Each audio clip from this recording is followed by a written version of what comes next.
Jadi untuk itu di dalam evaluasi proses pembelajaran, itu yang sangat penting itu bagaimana kita mendapatkan data atau informasi untuk melakukan perbaikan.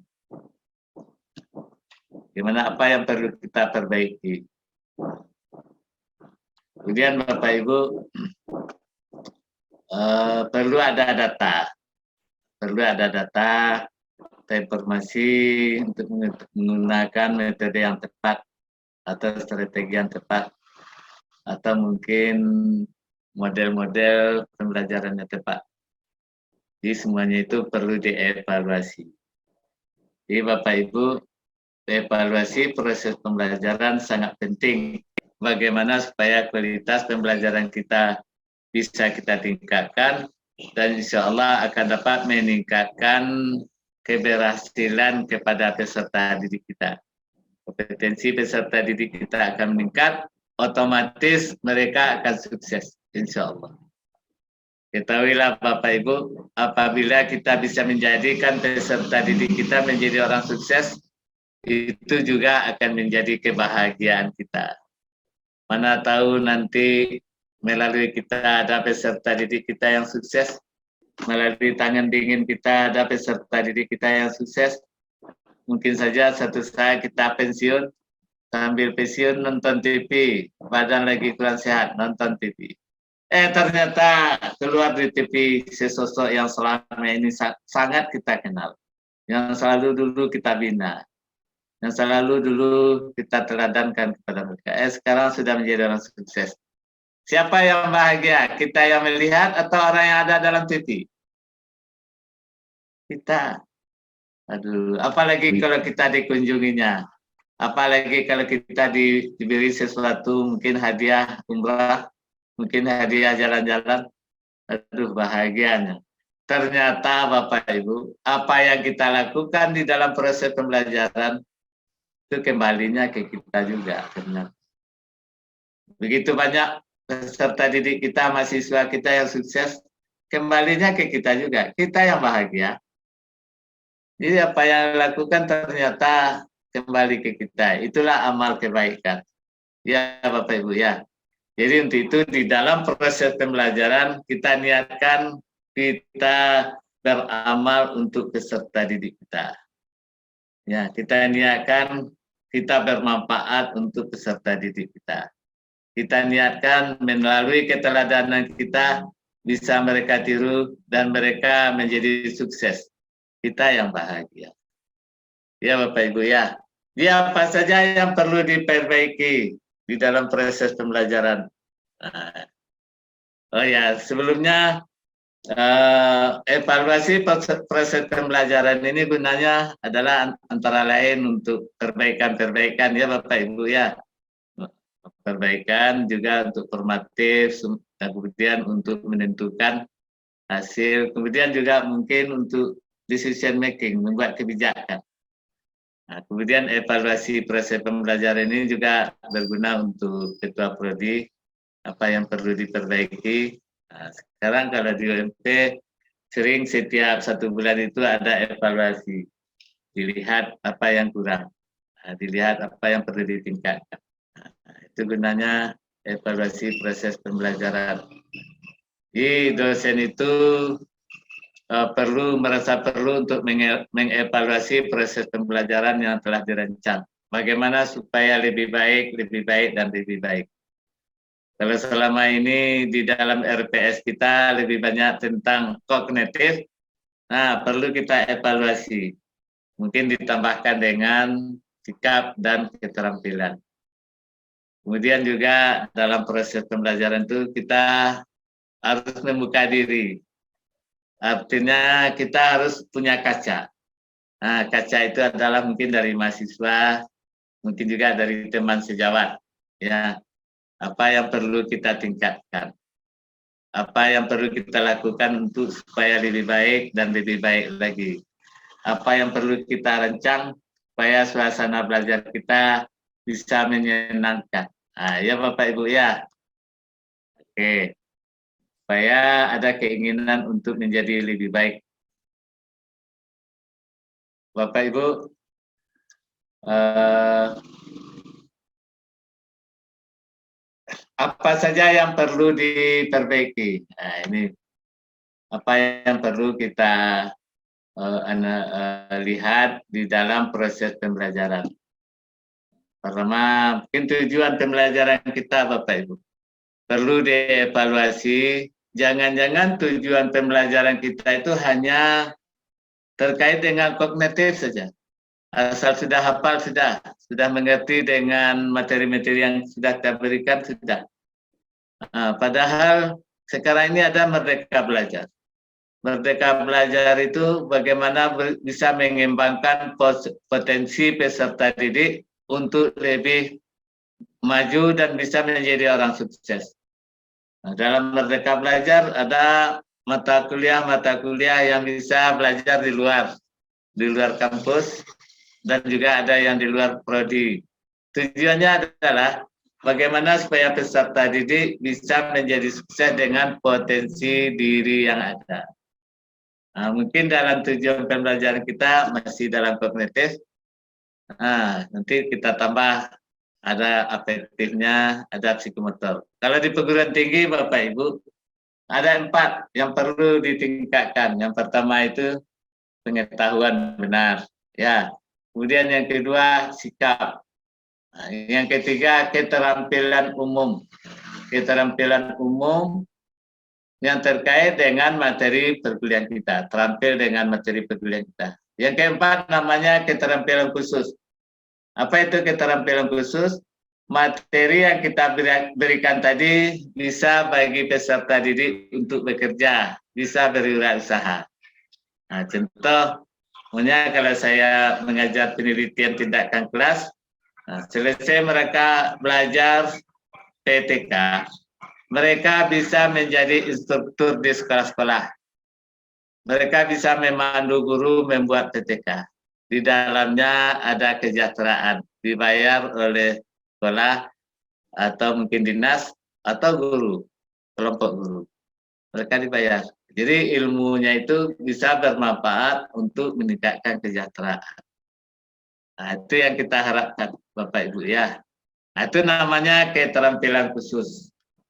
Ya, upayakanlah materi perkuliahan kita ini bisa dimanfaatkan oleh peserta didik untuk bisa berwirausaha.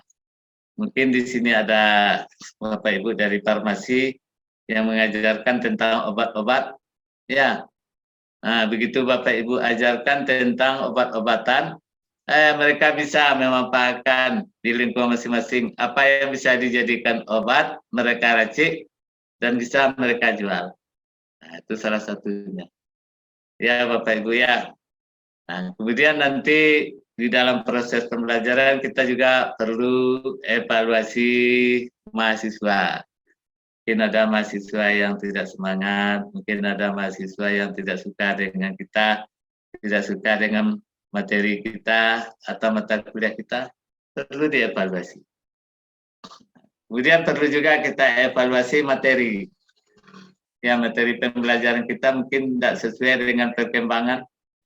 Perlu kita perbaiki. Begitu juga dengan metode dan pendekatan.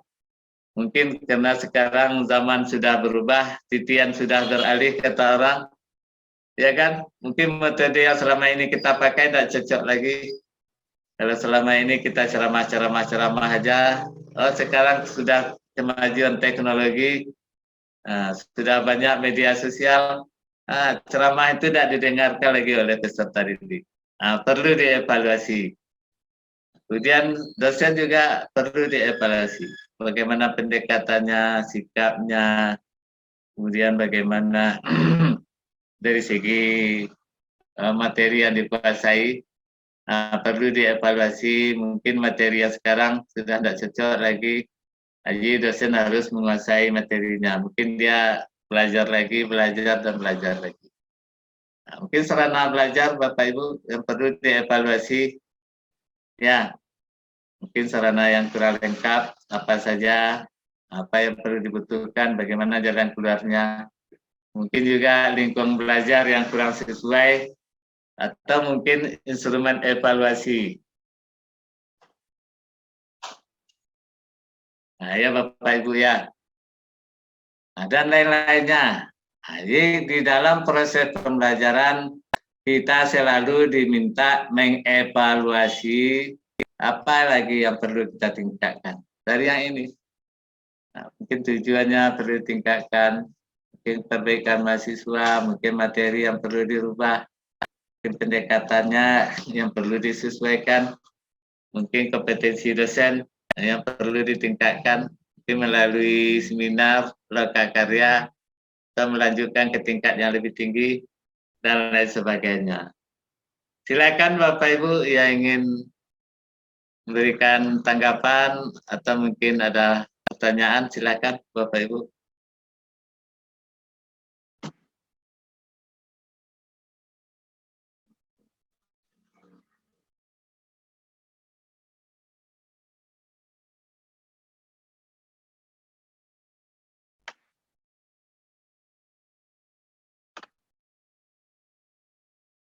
Bu Nur Pahana, silakan Bu. Silakan. Bagaimana menurut Ibu proses pembelajaran Ibu selama ini? Adakah yang perlu dievaluasi? Kita terbuka aja ya Bapak Ibu ya. Kita terbuka, mudah-mudahan nanti dengan diskusi bersama ini ada sesuatu yang bisa kita tingkatkan untuk pembelajaran kita berikutnya. Mungkin ada pilihan selama ini Bu dalam proses pembelajaran. Silakan Bu Nur.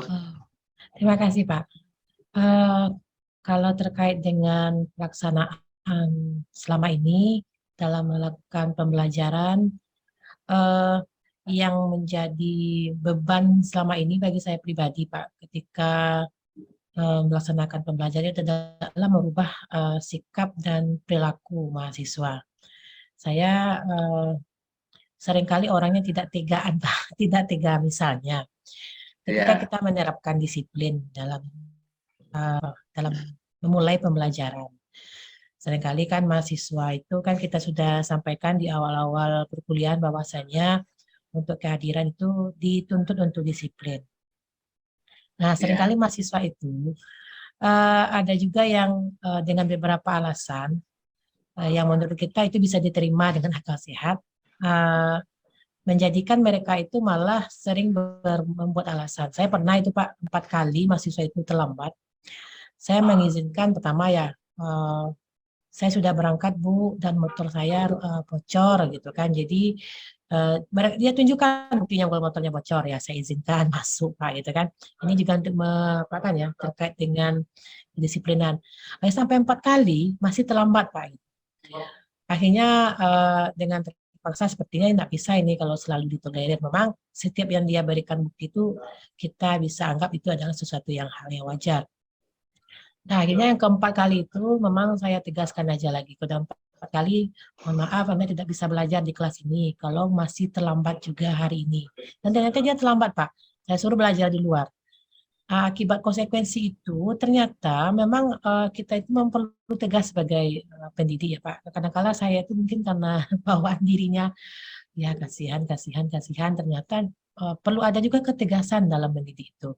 Dan setelah saya memang menuntut dia tidak bisa masuk dan dia silakan belajar di luar dan membuat laporan dari hasil kegiatan belajar di luar. Nah, besoknya mahasiswa ini tidak berani lagi untuk terlambat.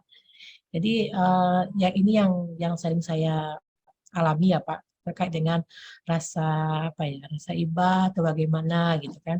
Karena saya pribadi juga orangnya gimana agak tegaan gitu, sehingga dengan melihat ekspresi mereka itu seringkali saya nggak bisa juga melakukan sikap sebagai pendidik yang baik. Nah itu yang pengalaman yang saya alami dan ternyata memang kita itu dalam beberapa segi itu perlu bersikap tegas agar memang kita bisa mendidik mahasiswa kita itu menjadi lebih baik lagi.